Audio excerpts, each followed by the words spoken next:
Hello and welcome to the ASB Investment Podcast, the show that keeps you up to date on the markets and helps you make smart choices with your investments. These are entirely our own views and that of our guests. It's not investment advice, but we know plenty of experts at ASB that will be happy to chat if you need.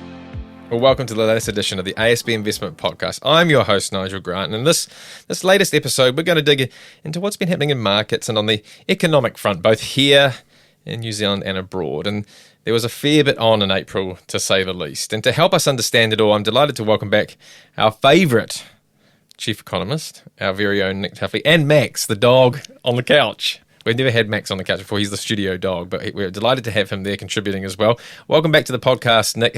What have you been up to recently? Anything or?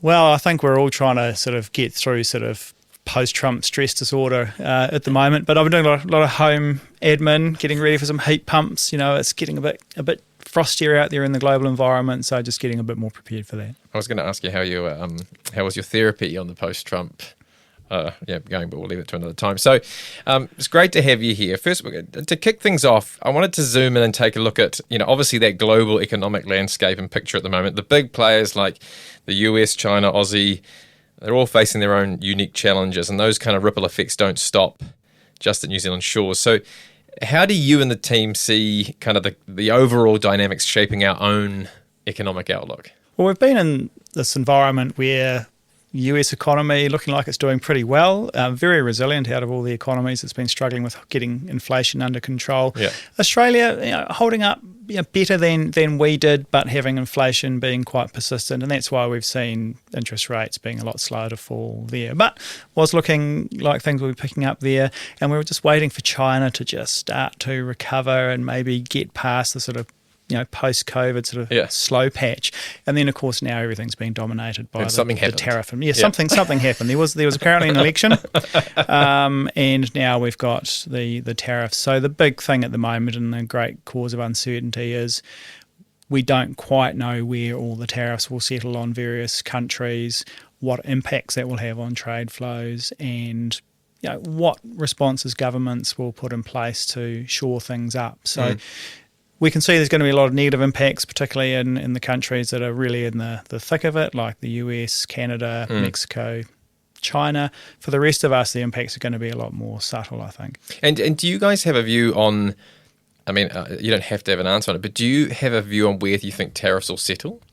Well, cunningly, our good mates at the Commonwealth Bank in Australia and their research team have gone through, and they have come up with a bit of a global scenario where they have basically assumed like one of probably many infinite outcomes, but that there'll be a degree of negotiation that goes on. Tariffs with China will settle around 60%, and for 60%, well, that's more than half where they are now. That's I know, but still, but if you a month ago, right? Like 60%. 60%, yes. That would still be a lot and still do quite a lot of change to the trade flows there. But when you're facing 145 plus, and in some cases it's well over that, and then of course the 125 back the other way for the US, that's going to be stalling trade quite considerably between those countries.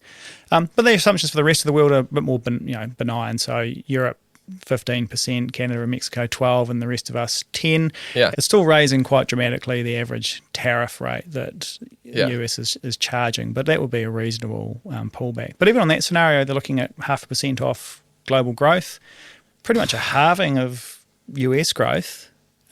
Still growing, but about 1% instead of, say, 2%. And for China, look, the question mark comes down to how much stimulus they'll get. So they've assumed there'll be a pretty decent stimulus package, but it's still going to knock a few tenths of % off China, even if they do pour a lot of money at the economy. Is this just a China versus US thing? Because I was listening to something the other day, and a chap was kind of explaining it.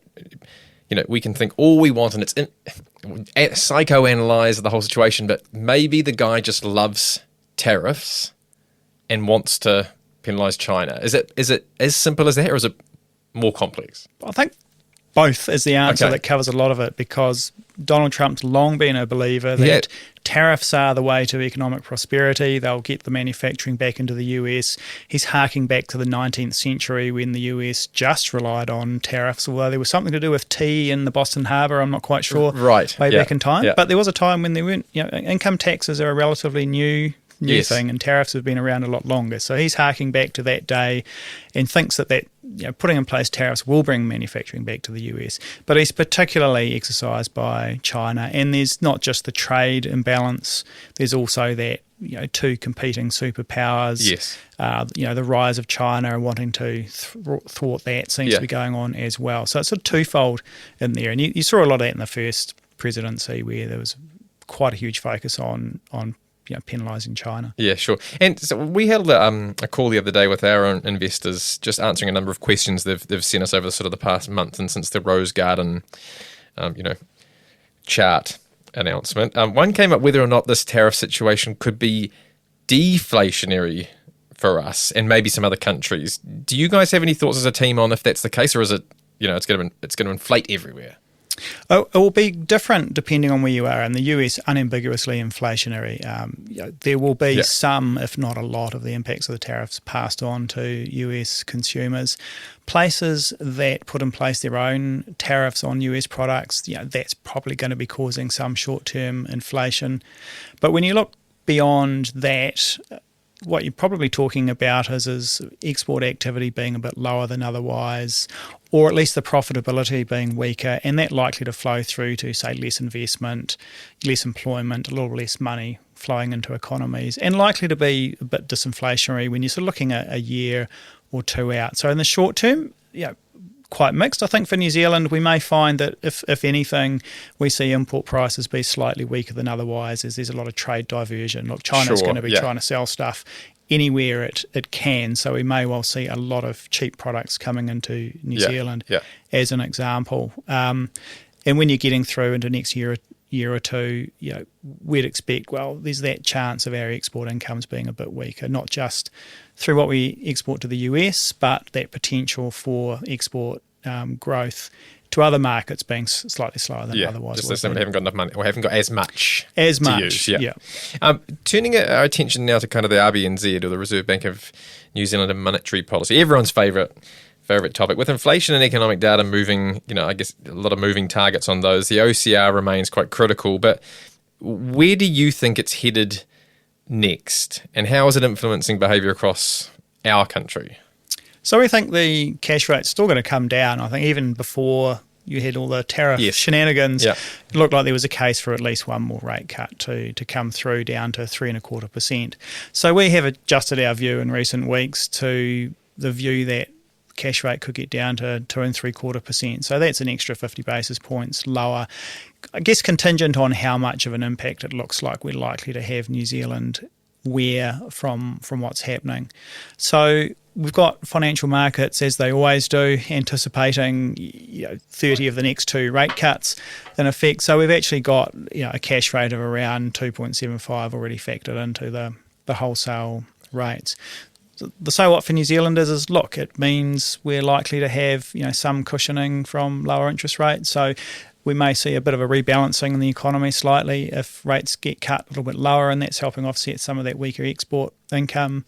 You get that sort of more domestic focused part of the economy doing a bit better. Yep. And people hanging out, I guess, that sort of game of, I want to pick the absolute low in the mortgage market and exactly choose the day and time when that will occur, along with pretty much a million other borrowers as well. So you've still got that tendency, I think, of people to be waiting and seeing a little bit and keeping a bit short or floating until the perfect timing arrives. I think we talk about the great refix bubble. I think this year there's sort of the majority of mortgage holders are all waiting to refix this year. But we talked with CTV the other week about don't exactly that. You can only pick the bottom in retrospect, right? In hindsight. Yes, and I think sometimes you've got to look at the trade-offs. Look, we're offering $4.99, out pretty much out to 2 years, so you can get 2 years at a pretty decent rate. But if you're waiting for rates to get lower for, say, the 2 or the 3 year rate, which they could go down a little bit little bit further. Who knows? But you might be paying 0.5% or 1% cost in the meantime. So you've got to bear in mind there is a cost to the strategy of waiting, and you may not guarantee that you're getting a lower rate. So a lot to think about. Yeah, and I guess if you're watching this stuff minute, hourly, daily, as your job, I guess if someone's waiting to pick the absolute bottom, they're probably going to miss the bottom just because they've got their own life to do and their own job and their own family. Like, they're not going to pick the absolute bottom, right? Well, I think for the reality is for most people, they won't. And part of it's timing. People's mortgage will come up at a time where it's probably okay. Look, if your mortgage is has been coming up over the last couple of months and coming up over the next couple of months, you're picking pretty good time to be fixing anyway. Yes. So you don't necessarily need to go, right, we're going to float. I'm going to read every single newspaper headline that's coming out full time for the next couple of months and pick that in that moment. You have got life to get on with in the meantime as well. Yeah, and just finally in this, I guess this key thematic, what would it take? What's the sort of event that would take that OCR to go lower? I think you would need to see a lot more global fallout coming through. Yeah. That meant probably a combination of inflation in New Zealand looking like will be a lot weaker and potentially any confidence impact. So we have had times where interest rates have been cut precisely because of the risk that confidence gets hit badly and people pause on decisions. So just shut up shop. Yeah. And we've usually seen it's been around, say, in 2011, the earthquakes, the 9/11 terror attacks, where you had sort of extra cuts done as a precaution to just try and shore off any impacts of weaker confidence. But the global environment is the one, because at the moment we don't know when. We're assuming that there will be some backing down between China and the US, but we don't know when. And whilst the best foot forward is let's say 60% tariffs, give or take, which is a lot. Look, what if you spend the rest of the year with tariffs in excess of 100%? What does that do to Chinese growth? Yeah, that was sort of a major event. Yeah.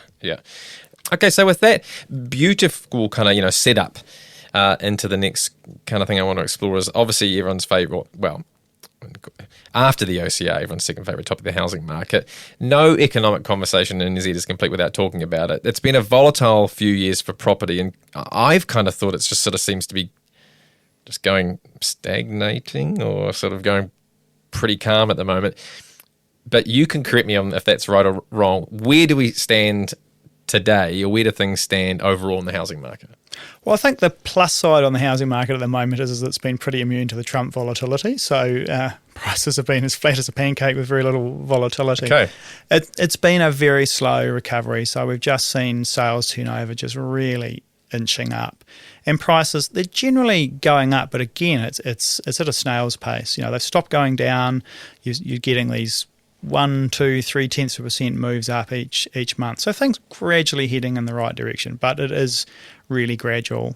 And there's a few things going on. Look, interest rates have fallen a lot when you look back to, say, July last year, long way down, but the sales turnover hasn't really leapt up a lot. You've still got a lot of new listings that have come onto the market, a lot of stock on the market. A lot of townhouses? As well. It's a lot of pretty much anything okay, really. Because I see a lot of townhouses, but you're saying it's across the board. Well, it's generally across the board. I mean, we're seeing a lot of townhouses because these days a lot of the construction has been a lot more focused in that sort of more dense filling housing. Yep. But you've seen stock sitting on the market for a long time, so there's a lot of stale stock as well as the the steady listings that are coming on. So that does mean that it's just an overhang on prices. So I think what's been surprising is just that lack of people rushing out to buy at the moment and pushing up the amount of sales turnover. And I ran into one of our commercial property people recently and asked him how things were going, and he made a comment. It's almost like our customers haven't realised that interest rates have fallen yet. So that's in commercial real estate much as but representative of everything. Yeah, so it's still quite slow in that regard there as well. So that's been a very sort of quiet space, but obviously you just see the transaction volumes tend to slow quite a lot there too. So very quiet, but with interest rates down, eventually we're expecting that they will start to push things up a lot more. Do you think that the pace of where things are now has caught a lot of people by surprise who are used to maybe things sell off and V-shape back up? I've been quite surprised that it's taken a while for things to pick up. We did have a bit of a... Right. Yeah, look, I think in 2023 when rates stopped falling, you got a little bit of a dead cat bounce in sales where people went, right, rates aren't going to go up anymore. Yeah. Now they'll be coming down, the market's going to take off, let's get in. So you did have a little bit of a blip, but then things settled down as you progress through 2023. So it has been quite flat, quite slow. And when you're looking at, say, 7.5% mortgage rates late 2023, now you're around 5%. Well, that's a pretty substantial drop, but there's just people being fairly cautious. And I guess when you look back over the last couple of years, there's a lot of households where they'll be licking their wounds Correct. a little bit. Yeah. If you bought in 22 or 21 maybe on the run-up? Yes, so late 2021, bought, paid a 2 or 3% mortgage rate and then found you were rolling on to 7 or 7.5%. And you've been on the 2-minute hurdles. Yeah. Yeah. Finally, how are things placed, I guess, for, if you're a buyer or a seller, is it evenly poised? Is that what you're kind of saying? Does one have the upper hand or not at the moment? I'd say it's definitely a buyer's market at the moment because you've got a lot of choice, large number of listings out there. For one, you don't have too much competition. This is not the sort of environment where you need to basically put on a crash helmet and pads because someone's going to be slamming you out of the door on the way in on the open home. It's not that sort of environment at all. So you've got plenty of choice. You can take a bit of time. You've got rates around or near the lows that they're going to be. So good environment, I think, from a buyer point of view. For sellers, they need to see the stock clearing off the market. They need to see that tension coming back in, need to see buyers have a little bit less choice and a bit more desperation. And at the moment, that's not the environment and buyers can just take the time. Do you I said it was the last question on this, but now I'm just interested. Do you think it's a fear of overpaying or for something that may come down even further, or is it just a general kind of malaise that I'm not ready to buy, I'm not ready to upgrade, I'm not ready to downsize, I'm not ready to buy my first home? Feels a bit like just that caution and not being in a rush. And we're seeing it in the housing market. You're also seeing it in, say, durable goods sales at the moment. So when you look at retail spending, it's pretty flat on that front. So those sort of big ticket commitments, people aren't sort of rushing out at the moment, even though interest rates are a little bit lower. We're still in that world of uncertainty where we've gone through a lot of pain last year. You've got in some parts of the country a bit of job insecurity, say particularly in Wellington with the state sector, reining in of the spending, for example. So you can understand people being a little bit cautious, but financial prospects looking a lot better in my view. We're near the end of the lift in unemployment. Sure, yeah. We'll start getting back into some weak and then improving employment growth. So we'll get back to creating jobs overall pretty soon, and interest rates are still low. Yes, you've got a lot of global uncertainty at the moment with what Donald Trump's doing, but I think everybody's got to put that in a bit of perspective in the sense that it's creating a lot of noise, some firestorms on social media, but there will, the impacts are going to be quite uneven across New Zealand. There's some key sectors which will be impacted, and they're the ones that are heavily export focused to the US, and they're fairly narrow ones. There'll be a lot of industries where there won't be that much of a difference, and the more pain Donald Trump inflicts on the US and China, the more likely it is that interest rates will be even lower here and help those domestic parts of the sector. And you never know, there might be opportunities for other sectors as well locally. What are your, I guess, feeding into the kind of this question is what you've just been talking about, but what are the expectations for our GDP growth over the next 12 months? You talked about America, but what about closer to home? I think for us, look, our pace of growth would have been probably something, if you're sort of annualising it, around sort of 2% or so this year. So look, we could potentially lose 0.5% off that just through all the general impacts coming through. So we think it's sort of slowed the recovery, but not stopping it. So we expect we'll continue to grow going forward. But as I think we started saying late last year, it's going to be a gradual recovery. We've got to be patient, and we're still going to need that. We need to be patient just a little bit longer. Yeah, and so we're technically out of recession, right? We were talking before we started recording. Yeah? Yes, we are. Okay. Yeah. But so if we are, what do we need to avoid to stop us tipping back in? Is there anything that you'd be, if you were setting the policy, or the key things you'd be wanting to make sure we didn't, or what we wouldn't want the following things to happen? Yes, I suppose one would be it's just a general loss of confidence and excessive caution just because of what's happening overseas. And that's where I think it's important that people put what's happening into perspective and go, look, actually, this isn't affecting my life, so I'll just get on with doing what I'm doing. So let's not get overly bogged down with what's happening overseas, because it's best to just keep on doing what you're doing, focus on what you need to be doing. So that'll be one thing. The government's probably got to be fairly careful because it's court. We don't want it to pull back on the spending reins so much that it also contributes to a slowing economy. Okay. Government's in a tough position because the finances are under pressure and we're running deficits for quite some time, and the level of government spending Everyone's running high. deficits. Yes, and in some countries you're going to see deficits get bigger. What's Canada going to be doing over the next little while? Spending to get its way through. So that's something for the government to watch out for. I think for the Reserve Bank, it's going to have to sort of navigate the challenges of, look, in the short term, inflation is going to bounce for a few it's just sort of short-lived technical reasons, but it's going to need to be keep up the confidence that inflation will remain contained over the longer term. And when you say the government's caught, does that mean, I guess there's the one side, get the finances, get the books in order, but you're meaning still invest? I guess is that what you mean by the kind of caught, as opposed to they're just not responsible or should be focused on one thing? Well, I suppose it's the trade-offs they've got to manage. There's going to be quite a bit of borrowing still going on to fund infrastructure, but when you're looking at the sort of general operating spending, there's a share of GDP that's still pretty high. It blew out a lot under the previous government, and revenues have been climbing as a share of GDP, but they haven't caught up.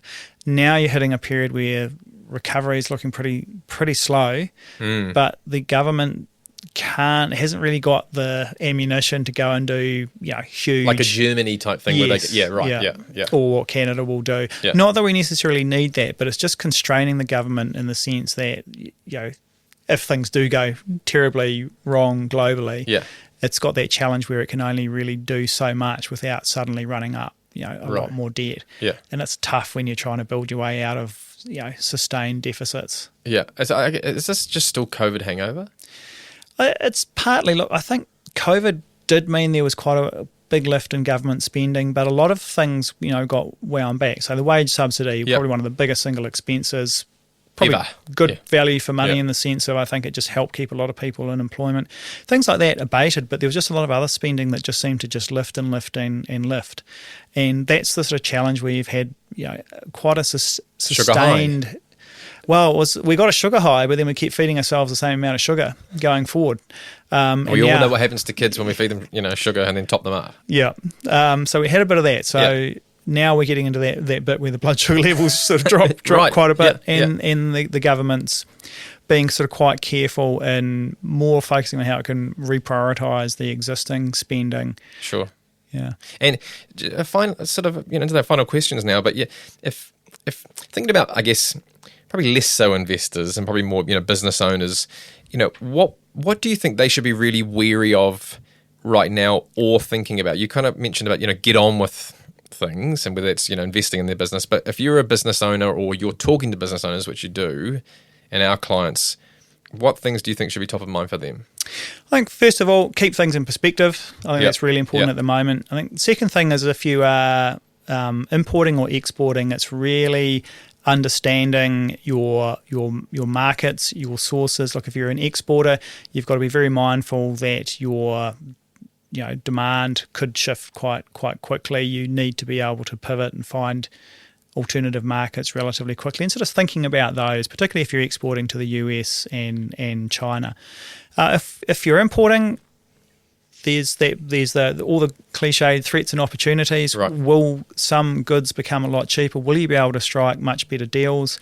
If you're sourcing things from the US, just be mindful that they could be more expensive or a bit more difficult to obtain, and just sort of be wary and mindful of your shipping as well, because we're going through another one of those sort of mini COVID things where all of a sudden there's a whole lot of ships that aren't sailing from China to the US and back again, and that will also impact some of the Asian routes. At the same time, you've got other ships which are frantically trying to top up and take a truckload of goods in before this 90-day Yes. pause Yep. bit. So you've got all this sort of upheaval in shipping. So just be careful in the background. So I think just understanding your supply chains and your destinations will be really, really important. Gosh, who'd be in logistics? I feel for our logistics peers out there, right? Yes, although at least they've had some pretty good practice, through that COVID period True. and that immediate post-COVID period. So I think everybody just needs to just bear in mind. Look, it could be that there's not much of an impact on the New Zealand, Australasian routes, but we just need to be a bit careful. Yeah. And stay off social media, I guess, would be the other thing, probably in terms of... when you're at the finish line, the one final question we go to always as we wrap things up, ask us of all our guests, what's something you've been reading, watching or listening to that you could share or recommend to listeners? Well, at the moment, I guess there's quite a few sources of just looking at international sort of news websites just to do the daily check-in on what Donald Trump's been doing and get a sort of less sort of social media version of it. But for some escapism, I've been sort of listening to a lot of books by this guy called Craig Johnson, who writes about this sheriff in remote Wyoming in the States. Okay. So this Wow. small, so it's sort of semi-modern day set. So just something a little bit different and entertaining. Crime kind of? It's kind of crime. Okay. Yeah. And my 12-year-old daughter insists that I read one of her books at the moment, which involves people having telepathy and almost sort of teleporting themselves. But she's very keen on me reading this and very pleased I've got through into chapter 2. Oh, reading without her? Like not, you're reading just sustained silent reading by you? Yes, I have been officially recommended and requested to read a book because she thinks it's so good. So you're in her book club? Yeah, it seems so. Yeah, okay. I've been. I seldom recommend any TV on here because I don't really watch too much. But we've just started watching Mobland, I think, on Amazon Prime. I think it is. I'm not sure, but Irish and British mafia, or the mob. So it's Guy Ritchie directed, and I really like it because it seems to be a lot of barber country wear as well that I quite like as well. So that's what I've been watching, and I can recommend it. We're a few episodes in, but I can recommend it thoroughly. That's all for today's episode. Nick, thanks for coming in again. Always a pleasure to have you here. And to Max, our studio dog, thanks for stayed on the couch the whole time. Amazing. I hope it was riveting for you, Max. I'm sure you slept all the way through it. And thank you, whether that's you on your headphones while mowing the lawns at home or in the car on your morning commute. Thank you for taking the time to tune in. I hope you found the update useful from Nick and I. We'll be back again soon with another episode, but until then, and I've changed the outro somewhat with everything going on. It's important to stay calm when investing, and it's bye for now. Thanks for listening to the ASB Investment Podcast. If you have any thoughts on this episode, or if there's anything you'd like us to discuss on a future show, get in touch with us at podcasts@asb.co.nz.